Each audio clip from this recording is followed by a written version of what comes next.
este momento, todas las voces se unen en una sola señal.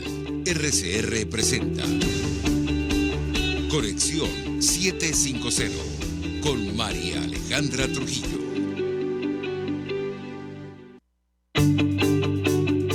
Muy buenas tardes, amigos de Radio Caracas Radio. Todo el equipo que trabaja para ustedes a partir de esta hora los saluda. Variada y abundante información que compartir y analizar, como es costumbre la tarde de hoy. Esto es Conexión 750. Comenzamos. ¿Qué está pasando en este país? Y a esta hora saludamos a nuestro invitado, quien conoce perfectamente el tema que vamos a debatir en esta parte del programa. Carlos Correa es periodista, defensor de derechos humanos, director de Espacio Público. Gracias por atendernos. Buenas tardes. Hola, muy buenas tardes. Un saludo a toda la audiencia y por supuesto gracias por la invitación. Mucho interés de conocer los detalles que pueda compartir con nosotros acerca de lo que ha ocurrido con un grupo de periodistas del Nacional. Este medio de comunicación habla de una nueva arremetida en su contra. ¿Qué puede decirnos? Lo escuchamos. Bueno, ya desde hace varios días, casi semanas, a partir de la publicación de unos trabajos en este periódico, han venido desatando una campaña de descalificación contra algunos de los autores del trabajo, ¿no? Y después, efectivamente, esta semana se conoció que habían dictado orden de detención contra Miguel Enrique Otero, y después habían una suerte de invitación o una cosa, una notificación para que de alguna manera las personas asistieran a declarar ante la fiscalía, ¿no? Entonces, bueno, sin duda que es parte de una dinámica de hostigamiento que se está dando contra ese medio de comunicación y en general contra la posibilidad, especialmente cuando se tocan determinados temas, ¿no? ¿Se sabe el contenido de estos trabajos? Bueno, entiendo que son unos trabajos en relación a unas personas que hicieron o invirtieron dinero para borrar su rastro en la web, ¿no? Entonces ellos, que entiendo que son unas personas que están en la lista de personas sancionadas en los Estados Unidos, y entonces invirtieron recursos para borrar su rastro en la web, ¿no? Eso es un poco lo que había allí. Pero en el caso concreto de esta última arremetida, tal como la califica este medio de comunicación, el Ministerio Público, el 6CPC, se llevó a declarar al jefe de redacción, José Gregorio Mesa. Además citó a otros 4 periodistas. ¿Qué información puede compartir con nosotros acerca de lo que ocurrió en ese momento en específico? Lo escuchamos. No, bueno, fueron a su casa y ellos dicen que no los llevaron a declarar, pero fueron y le quitaron el celular. Al día siguiente le devolvieron el celular y, bueno, le tomaron una larga declaración, efectivamente. Ahora, entendemos que a estas alturas a él lo llaman nuevamente, según el Sindicato Nacional de Trabajadores de la Prensa, le devolvieron el celular, pero es una situación absolutamente irregular, ¿correcto? Sí, efectivamente. O sea, él entregó el celular porque se lo pidieron y lo desbloqueó, pero claramente es irregular porque no hay razones por las que se vulnere la privacidad de una persona, pues en el caso de una investigación como esta, ¿no? ¿Qué información han podido documentar ustedes acerca de lo que está ocurriendo con la libertad de expresión en nuestro país, sobre todo cerrando el año 2022 y estos primeros días del año 2023? Lo escuchamos. Bueno, a ver, lo que tenemos es un patrón sistemático de hostigamiento al ejercicio de ese derecho en Venezuela. Ese derecho está muy afectado. A finales del año pasado, lo que quizás fue más significativo fue el cierre de numerosas estaciones de radio, y eso, por supuesto, genera mucha intimidación y genera mucha inhibición para la circulación de información, porque, por supuesto, cuando se ve que hay cantidad de personas que están siendo sancionadas, pues eso genera mucha tensión, ¿no? Mucha preocupación, porque dice, bueno, esto me puede pasar a mí también. Según información que estábamos revisando, ustedes documentaron al menos 8 ataques a la libertad de expresión solo en el mes de diciembre, que incluía censura, hostigamiento y amenaza contra algunos medios. ¿Qué puede decirnos? Lo escuchamos. Sí, efectivamente nosotros todos los meses hacemos seguimiento pues de la situación de libertad de expresión. El año pasado nosotros documentamos 227 casos, ¿no?, a lo largo de todo el año, ¿no? Si bien es un número menor en relación a lo correspondiente al año 2021, es un patrón que muestra pues una clara y sistemática política que restringe la libertad de expresión en Venezuela. Una de las cosas que están ocurriendo y cada vez con más son las detenciones arbitrarias. Nosotros el año pasado documentamos pues unas 17 detenciones arbitrarias. Esos son los datos un poco que tenemos acumulados de todo el año pasado y por supuesto ahí están incluidos los del mes de enero. Quizás, como te decía, el tema más importante es el cierre de las estaciones de radio. Además, el uso de la denominada ley contra el odio, ¿correcto? Así es, buena parte de la criminalización que se está utilizando, la ley que se está utilizando es la denominada ley contra el odio. Sobre este tema, varias organizaciones internacionales se han pronunciado. De hecho, esta detención y otras que tienen que ver con el ámbito político y sindical ocurren en momentos en los cuales el alto comisionado para Derechos Humanos de Naciones Unidas está en nuestro país. ¿Cómo lo interpreta usted? Le escuchamos. Sí, efectivamente. O sea, una de las cosas que van ocurriendo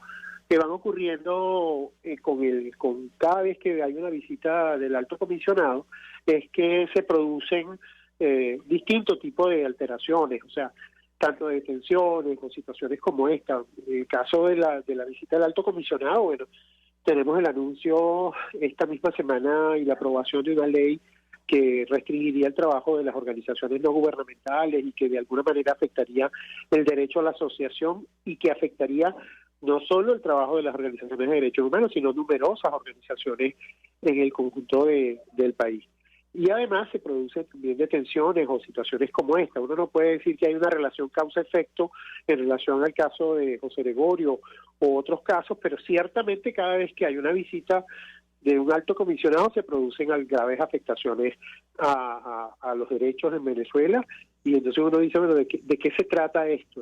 ¿Cuáles son los mensajes que se están haciendo? Tienes a un alto comisionado en el país que es una autoridad muy importante del sistema de Naciones Unidas y al mismo tiempo estás mostrando actuaciones o dinámicas que son claramente contrarias a las obligaciones del Estado venezolano en cuanto a la pertenencia del sistema de protección o el sistema internacional de derechos humanos.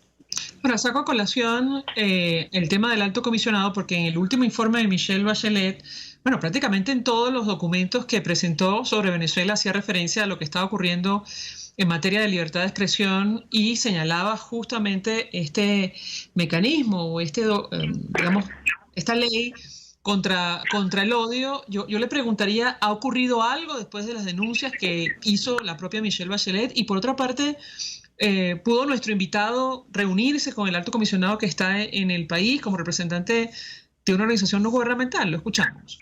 Sí, efectivamente, nosotros participamos en una reunión que se convocó con distintas organizaciones de la sociedad civil. Casi siempre todas estas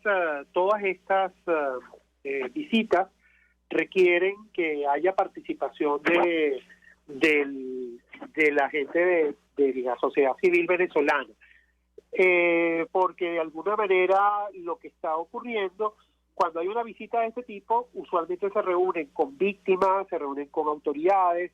Eso ocurrió cuando vino Michelle Bachelet en Venezuela, es lo que ocurrió, por cierto, tanto en Ecuador como en Colombia, que son las visitas previas del alto comisionado.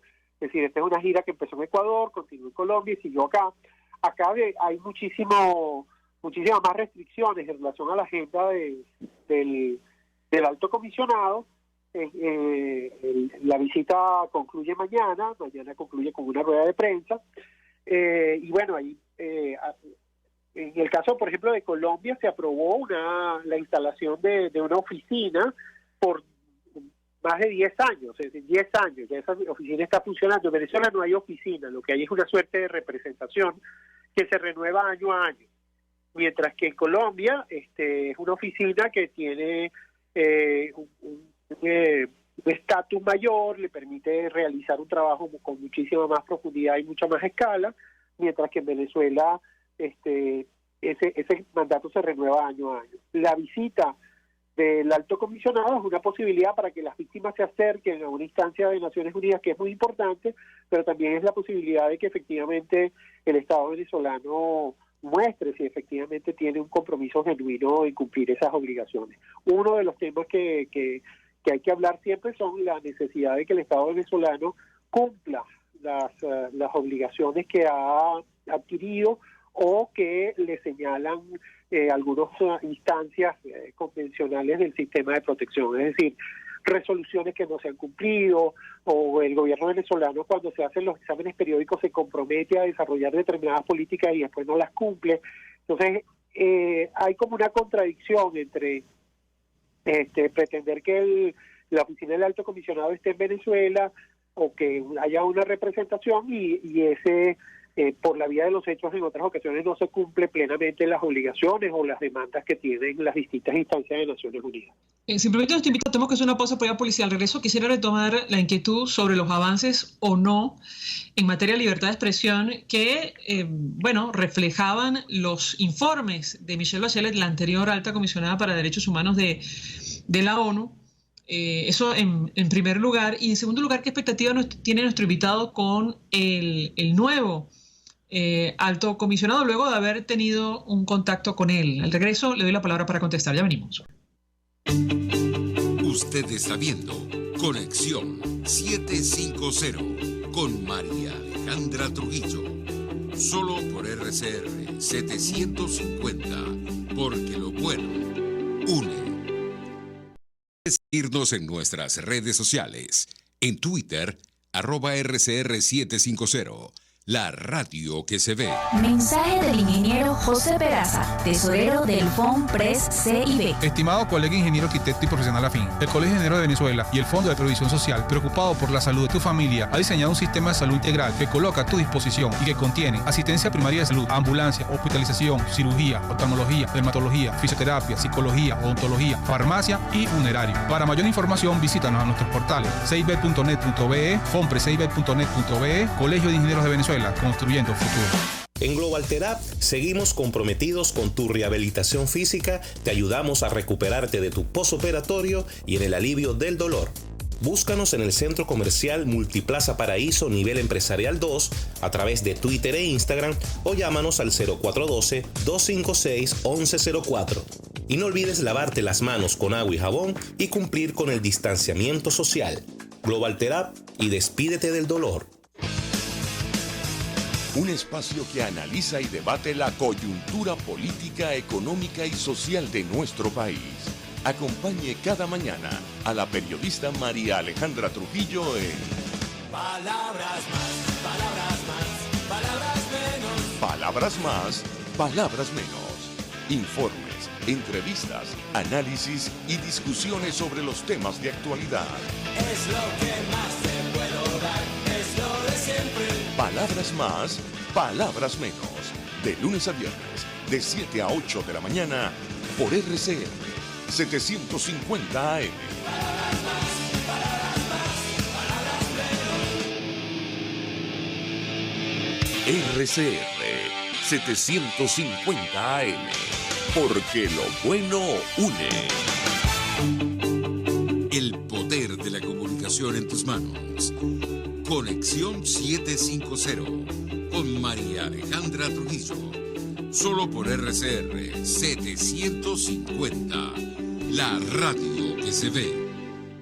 Continuamos, amigos, en Conexión 750, hablando de la situación de derechos humanos y libertad de expresión, tomando como punto de partida lo que ocurrió esta semana con periodistas del Nacional y específicamente con su jefe de redacción, José Gregorio Mesa, que fue detenido, aunque luego las autoridades aclararon que supuestamente no. Bueno, se lo llevaron a declarar, le quitaron su teléfono, finalmente lo ha recuperado, él está en libertad, pero encendió las alarmas porque se sumó al allanamiento de la casa de 2 diputadas de la Asamblea Nacional de 2015 y la detención de algunos dirigentes sindicales. Nos acompaña Carlos Correa, director de Espacio Público, y yo les hago una inquietud. bueno, en realidad dos preguntas. Una, sobre los informes de Michelle Bachelet, si usted cree, la anterior alta comisionada, ha habido avances o no, sobre todo en lo referido a libertad de expresión.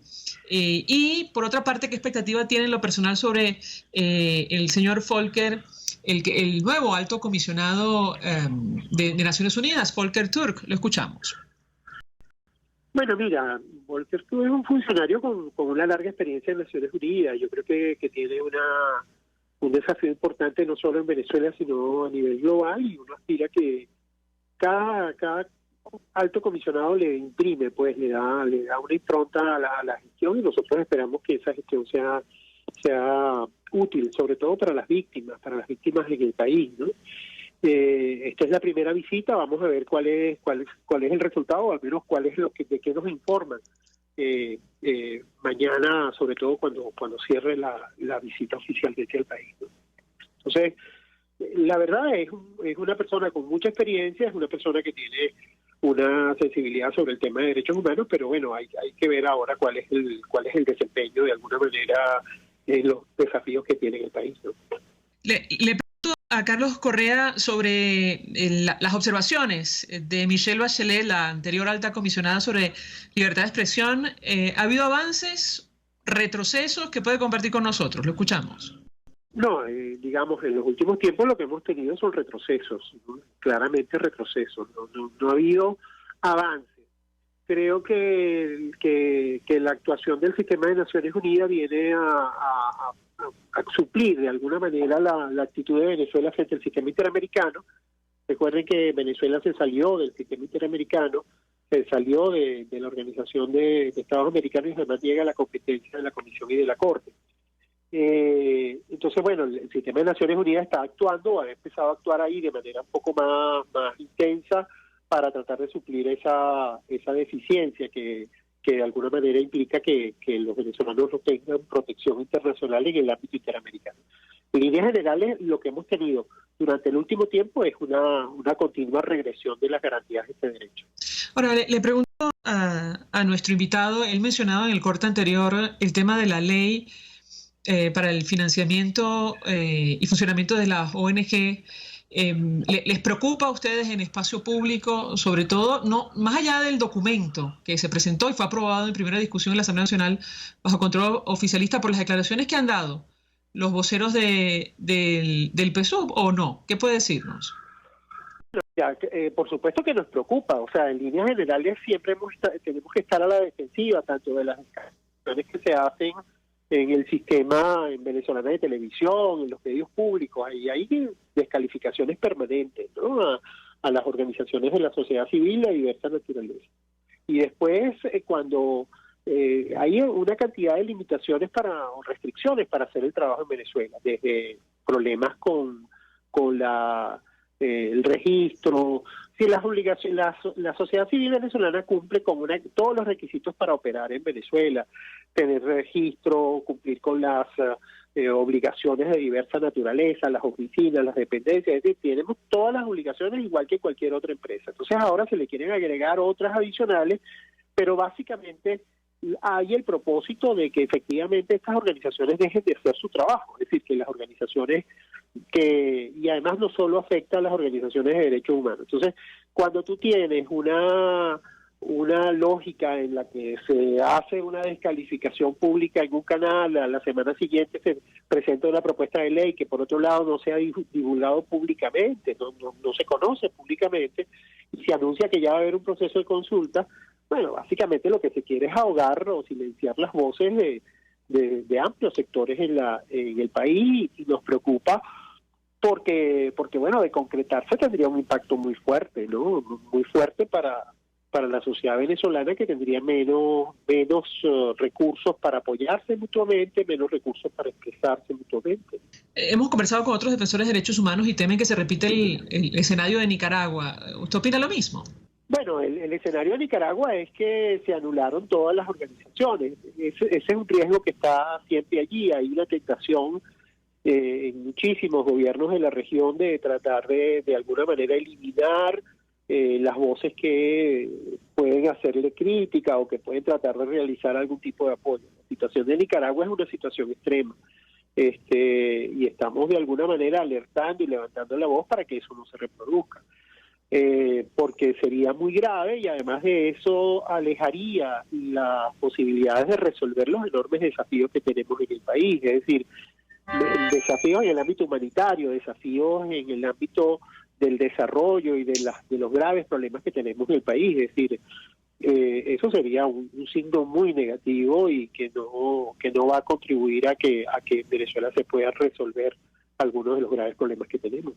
Carlos Correa, un millón de gracias por atendernos, acompañarnos estos minutos, periodista, director de Espacio Público, expresando opinión, análisis acerca del tema que debatimos en esta parte del programa, que tiene que ver con la situación de derechos humanos, de libertad de expresión, en momentos en los cuales el nuevo alto comisionado para Derechos Humanos de Naciones Unidas está en nuestro país, Volker Türk. Vamos a la pausa, a regreso venimos con más. Escúchenos a través de nuestras redes sociales, @RCR750 en Twitter y Periscope, y rcr.tv, la radio que se ve. Síguenos en nuestras redes sociales, en Twitter, @RCR750, la radio que se ve. Mensaje del ingeniero José Peraza, tesorero del FOMPRES CIB. Estimado colega ingeniero, arquitecto y profesional afín, el Colegio de Ingenieros de Venezuela y el Fondo de Previsión Social, preocupado por la salud de tu familia, ha diseñado un sistema de salud integral que coloca a tu disposición y que contiene asistencia primaria de salud, ambulancia, hospitalización, cirugía, oftalmología, dermatología, fisioterapia, psicología, odontología, farmacia y funerario. Para mayor información, visítanos a nuestros portales cib.net.be, fomprescib.net.be, Colegio de Ingenieros de Venezuela, construyendo futuro. Mis amigos, una empresa comprometida y responsable con su personal es una empresa segura, y Produzca es la compañía pionera en Venezuela que ofrece la mayor cantidad de equipos de comprobada calidad para garantizar la seguridad integral de toda la nómina industrial de cualquier empresa. El catálogo de Produzca es inmenso, todo tipo de guantes, cascos, accesorios y productos varios de protección para tu personal. Conoce más de Produzca en www.produzca.com. Produzca, seguridad en tu empresa de los pies a la cabeza. La Academia de Ciencias Físicas, Matemáticas y Naturales presenta El progreso tiene su ciencia. Hoy presentamos a Arnoldo Gabaldón y su lucha contra el paludismo. En 1961, Venezuela logró un triunfo en el área de la salud pública. Un dictamen de la Organización Mundial de la Salud declaraba a Venezuela como el primer país de la región en erradicar el paludismo de su territorio. Arnoldo Gabaldón, médico trujillano, parasitólogo y epidemiólogo, fue el protagonista de esta maravillosa hazaña. El paludismo o malaria, infección parasitaria transmitida por la picada de un mosquito, había diezmado por tantos años a la población venezolana que era el responsable de la tasa negativa que caracterizó el crecimiento del país a principios del siglo XX. Gabaldón observó en estudios realizados por más de 20 años que la intensidad del paludismo era proporcional al número de picadas del mosquito dentro de la casa. La clave estaba entonces en disminuir las poblaciones del insecto para así disminuir la tasa reproductiva de la enfermedad, algo que se logró con el rociamiento periódico con DDT, la mejora de la vivienda y el manejo de las aguas usadas como criaderos naturales del mosquito. El principio del control del paludismo aún sigue vigente mientras los países progresan con nuevas tecnologías hacia su definitiva eliminación. Por contraste, esta enfermedad avanza nuevamente por todo el territorio venezolano ante la mirada indiferente del Estado. Ante la ausencia de políticas efectivas de salud, urge rescatar los valores éticos que acompañaron y guiaron al doctor Antonio Gabaldón, científico, educador, pero ante todo, ciudadano ejemplar, en su lucha exitosa contra el paludismo en Venezuela. El progreso tiene su ciencia. La Academia de Ciencias Físicas, Matemáticas y Naturales presentó El progreso tiene su ciencia. RCR 750 AM, porque lo bueno une. María Alejandra Trujillo te acompaña en Conexión 750. Solo en RCR 750. La radio que se ve. Claro y raspado. Vamos amigos en Conexión 750 y esta hora saludamos a nuestro invitado, el doctor Joel García, abogado, especialista en Derecho Penal, profesor universitario y defensor de Derechos Humanos. Doctor, como siempre, gracias por atendernos. Buenas tardes. Muy buenas tardes, María Alejandra. Un placer estar con ustedes nuevamente. Un gusto conversar con nuestro invitado y mucho interés de conocer su opinión y análisis acerca del tema que nos ocupa, que tiene que ver con la situación de los presos políticos en nuestro país. Iniciaría a partir de la liberación y extradición o destierro, mejor dicho, de Miguel Rodríguez Torres, exministro de Interior y de Justicia. ¿Cómo lo interpreta usted, doctor? Lo escuchamos. Fíjese, el general Rodríguez Torres, un preso político, porque es así, indiferentemente las razones que escriben otras personas, de que si él cometió delitos contra los derechos humanos, etcétera, era un preso político. Y la libertad de cualquier preso político hay que saludar. Él tendrá responsabilidad por los hechos que cometió, si que los cometió, su responsabilidad sobre ellos, pero toda libertad de preso político hay que celebrarla. En un país no debería haber presos políticos, ni uno solo. Sin embargo, vemos cómo eso nos dice de que verdaderamente era un preso político, porque de la noche a la mañana, y porque vino un expresidente de España, y no sé, hablaron, porque Rodríguez Torres lo reconoció, que le agradecía las gestiones de él, fue liberado. Entonces, eso nos dice de que estas personas no están presas porque cometieron un delito, sino que sus razones obedecen a que son obstáculos, a que son personas que de alguna forma piensan diferente a cómo se conduce este gobierno, y por eso están presos. Pero yo saludo y aplaudo esa libertad. Ahora, esa libertad debería ser extensiva también, ¿verdad?, a esta gran cantidad de presos políticos venezolanos, incluso de otras nacionalidades, que se encuentran en Venezuela actualmente. Y no sea de manera selectiva, como es así, porque si Venezuela quisiera llegar verdaderamente a la paz, a la reconciliación, debería comenzar por no tener un solo preso político, y que nuestras diferencias las podemos dirimir en contiendas electorales, y no de otra manera. No porque tú eres un adversario, un opositor de mí, yo te voy a meter preso para anularte, o tampoco te voy a inhabilitar. Ahora, hablemos sobre la situación general de los presos políticos. Esto ocurre supuestamente en el marco de las negociaciones en México entre la plataforma unitaria y el régimen de Nicolás Maduro. ¿Cómo lo ve usted? Y además, ¿tiene expectativa de que ocurran otras liberaciones, doctor? Mire, yo no sé si esto obedece a esas negociaciones, porque, no sé, Rodríguez Torres habló del expresidente español, habló del presidente colombiano, sí mencionó a unos actores políticos de la oposición. Sin embargo, esto pareciera un hecho aislado, a mi manera de entender, porque de otra forma, esto hubiese sido programado, o junto a él hubiesen salido otras personas.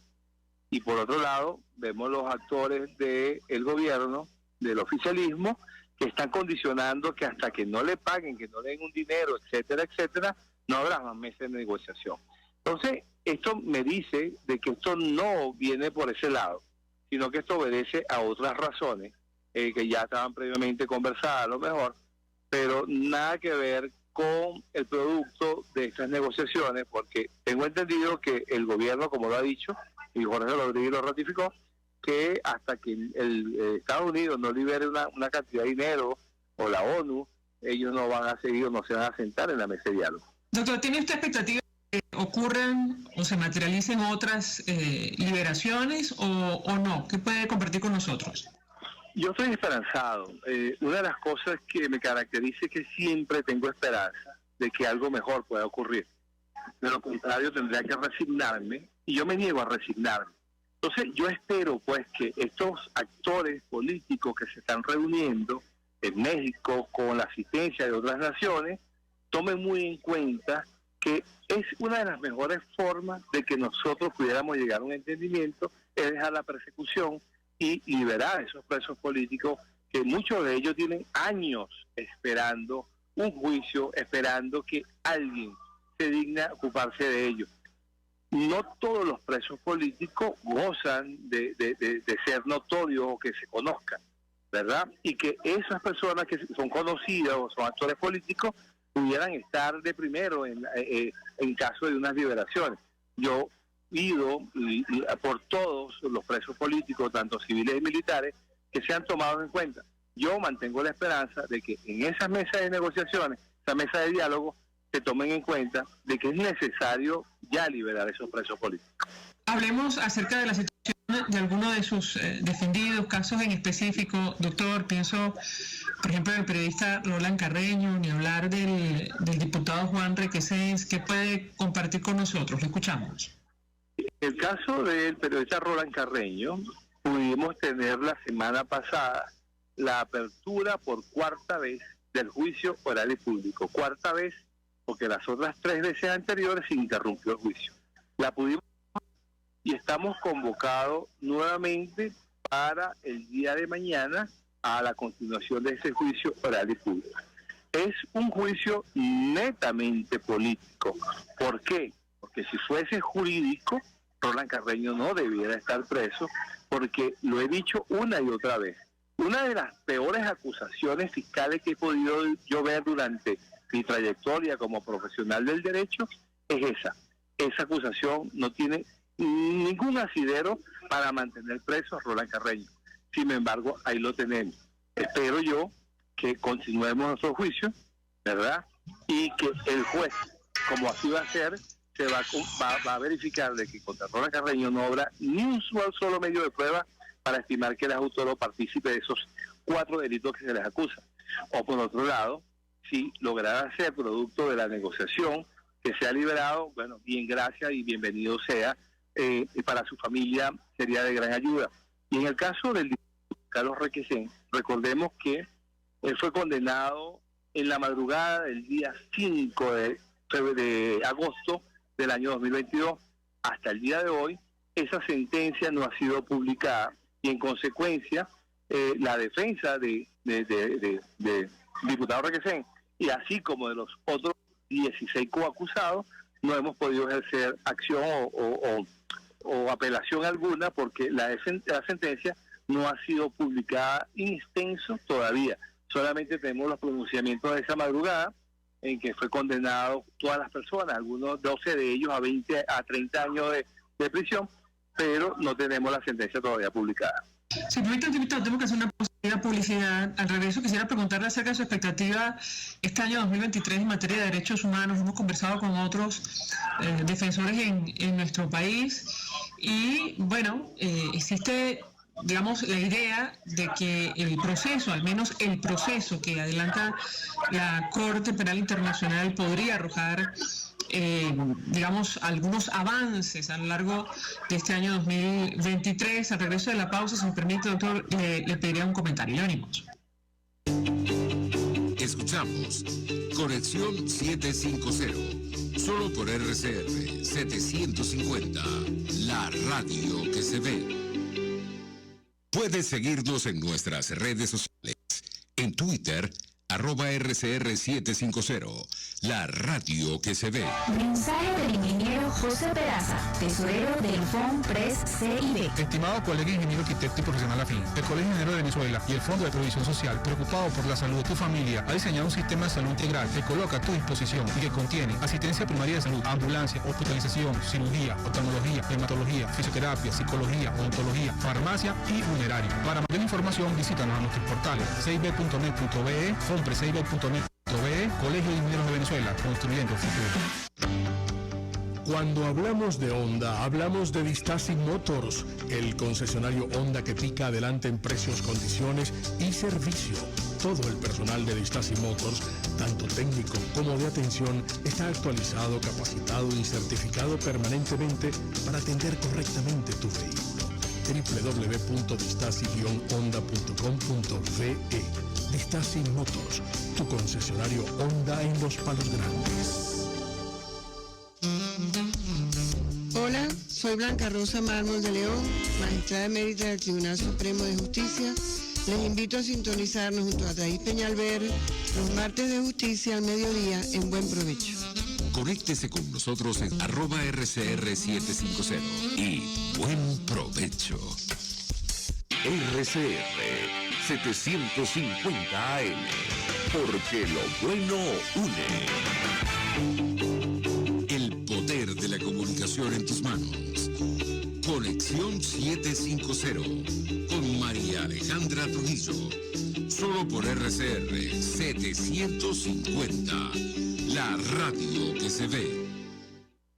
Estamos, amigos, en Conexión 750, hablando con el doctor Joel García, que es abogado, defensor de derechos humanos, lleva varios casos de presos políticos en nuestro país. Y yo le acabo una inquietud, porque hemos conversado los primeros días de este año 2023 con otros defensores de derechos humanos, y existe la expectativa, doctor, sobre posibles avances concretos en la investigación que adelanta la Corte Penal Internacional por presuntos delitos de lesa humanidad en nuestro país. ¿Qué opina usted? Lo escuchamos. Sí, yo concuerdo, estoy de acuerdo con ellos en el sentido de que la Corte Penal ha seguido su proceso. Ahorita estamos en la etapa de que se están haciendo las denuncias a través de un formulario directamente a la Secretaría de la Corte Penal Internacional. Esto tenemos como fecha tope el 7 de marzo y yo me imagino que a la Sala de Cuestiones Preliminares va a llegar la gran cantidad de situaciones que han ocurrido durante estos años en Venezuela, la gran cantidad de violaciones de derechos humanos que parecieran que son de forma sistemática y generalizada, que pudieran constituir delitos de la competencia de la Corte Penal Internacional. Yo tengo y se lo he dicho a usted varias veces, tengo convicción de que la Corte Penal va a seguir en su proceso y va a llegar a darse cuenta de que hay que aplicar el principio de complementariedad en el sentido que sean ellos los que tienen que investigar, porque en Venezuela no se va a llegar al esclarecimiento y por consecuencia la sanción de los posibles responsables de estos crímenes de lesa humanidad. Eso no va a ser posible en Venezuela. Lo hemos visto a lo largo de todo este tiempo, que se han hecho puesta en escena, se han reformado leyes, códigos, se han tratado de cambiar los nombres, por ejemplo, del Centro de la DGCIN, del SEBIN, se ha tratado de hacer cosas en el sistema penitenciario, pero son cambios para que todo siga igual. No ha cambiado nada, la situación de los presos sigue siendo igual, la persecución prácticamente, si es bien cierto, se ha detenido en algo, pero vemos como hoy, una fecha tan emblemática como el 23 de enero, personas que desean manifestar por diferentes razones. Una de ellas es el salario, la poca calidad de vida que tenemos, de alguna manera se evita, pues, se coarta ese derecho a la protesta.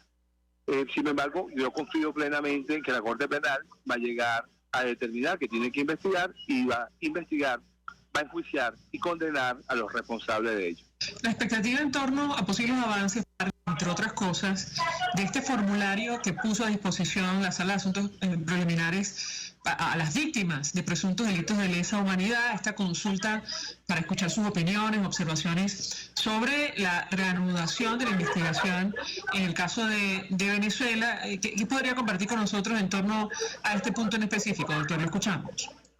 Piense que esta información que se está dando por parte de las víctimas o familiares de las víctimas a la Sala de Cuestiones Preliminares es importantísimo, porque ahí se va a dar cuenta de que no solo es lo que el gobierno venezolano a través de la Fiscalía General de la República ha llevado a conocimiento y dice que está investigando de esa instancia como es la Corte Penal Internacional.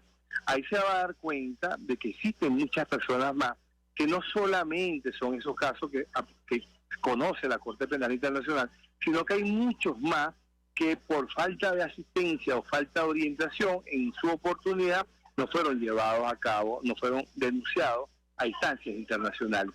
Allí porque incluso hay personas que han hecho videos, porque así se permite que usted pueda hacer un video contestándolo a las preguntas que hace el formulario, se van a dar cuenta de que el problema de Venezuela es gravísimo. El problema de Venezuela no son unos casos puntuales, sino que esto tiene muchas aristas porque no solamente son de aquellas personas que somos conocidos como presos políticos, sino que hay una gran cantidad de personas a quienes se le han violado sus derechos y se encuentran tras rejas en estos momentos. Yo he recibido muchas llamadas de personas que me dicen, yo puedo poner esto ante llenar ese formulario, digo, por supuesto que sí, les oriento, porque son violaciones graves de los derechos humanos, y allí la sala preliminar se va a dar cuenta de que no es un hecho aislado, o no son hechos aislados, sino que forma parte del sistema de justicia venezolano y que forma parte de una política, si se quiere, de Estado. Finalmente, doctor, tengo que preguntarle porque la presión de la comunidad internacional o de la sociedad organizada, si me permite, sí tiene un efecto, sobre todo en materia de derechos humanos. Sin ir más lejos, Nicolás Maduro acaba de anunciar que suspende su visita a Argentina. Allí la comunidad de venezolanos, dirigentes políticos de oposición, habían pedido a la justicia actuar por justamente esta investigación que avanza en la CPI por presuntos delitos de lesa humanidad, ni hablar de la recompensa que pesa sobre la cabeza de Nicolás Maduro. Yo le pedí un comentario sobre este tema, lo escuchamos. Sí, es importante, muy importante, de que todos estos casos, estos hechos, esto que nos sucede, se ha dado a conocer no solamente a las instancias internacionales que conocen, que manejan esta materia, llámese la Corte de Derechos Humanos de las Naciones Unidas, el Consejo de Derechos Humanos de las Naciones Unidas, Corte Penal, sino que también los países, los parlamentos de esos países conozcan de primera mano qué es lo que sucede en Venezuela, y no pudiese llegar cualquier representante del gobierno venezolano a un país a hablar de democracia, de libertades, cuando verdaderamente no la practica. Yo criticaba mucho de que Venezuela ocupase una curul en el Consejo de Derechos Humanos hasta hace poco, cuando, ¿cómo es que usted ocupa ese Consejo de Derechos Humanos y usted no acata las resoluciones de ese Consejo? Es una doble moral, y fíjense que no fue reelecta para ocupar ese cargo, y de alguna manera este surte efecto, de alguna manera lo que pasa en Argentina, esa protesta, y así va a pasar en muchas partes del mundo donde hayan venezolanos y donde los parlamentarios de esos países sepan la realidad venezolana, que muchas personas de esas no van a poder llegar allá. Y por supuesto que hay que seguir denunciando, hay que seguir alzando la voz, porque los derechos no se negocian, los derechos son para ejercer. Finalmente, ha trascendido que el alto comisionado de la ONU para los Derechos Humanos aparentemente está, preparando viaje para nuestro país. Nos referimos a Volker Turk. ¿Tiene usted información? De ser así, ¿qué expectativa tendría usted como defensor de derechos humanos? Doctor, lo escuchamos. No tengo confirmación, pero si ello sucede, ojalá que, y así como se tiene que reunir con el gobierno nacional, nos permita, sobre todo a esa organización de civiles o a ese grupo de personas organizadas civilmente, las ONG, ¿verdad?, se le permita también es que nos escuchen, que nos oigan hablar y no solamente vean un solo lado de la realidad. Ojalá que vengan y que nosotros de primera mano podamos también llevar la información a ellos, intercambiar información, y no que se queden con una sola versión del capítulo. Ojalá vengan y ojalá así sea. Doctor Joel García, un millón de gracias por atendernos, acompañarnos estos minutos como siempre. Abogado, defensor de derechos humanos, profesor universitario, expresando opinión y análisis acerca del tema que debatimos en esta parte del programa, que tiene que ver con la situación de los presos políticos en nuestro país. Tomamos como punto de partida la liberación y el destierro del general Miguel Rodríguez Torres. Por cierto, el equipo que acompaña a Nicolás Maduro habla de un supuesto plan elaborado en el seno de la derecha, cuyo objetivo era, dicen ellos, llevar a cabo una serie de agresiones en contra de la delegación que iba a encabezar Maduro en el marco de la cumbre de la CELAC. Pero lo cierto, como comentamos con el doctor Joel García, es que la sociedad civil organizada, incluyendo la diáspora venezolana, dirigentes de oposición, habían adelantado acciones para impedir el ingreso a Argentina o que la justicia de ese país pues actuara por la investigación por presuntos delitos de lesa humanidad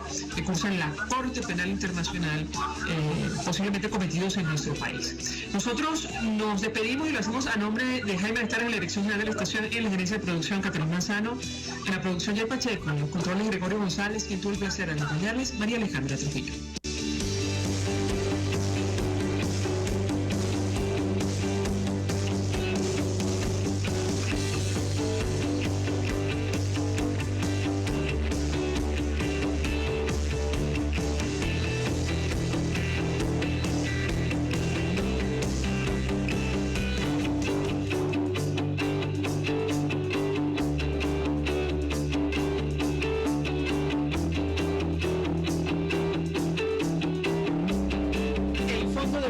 Social del Colegio de Ingenieros de Venezuela presentó.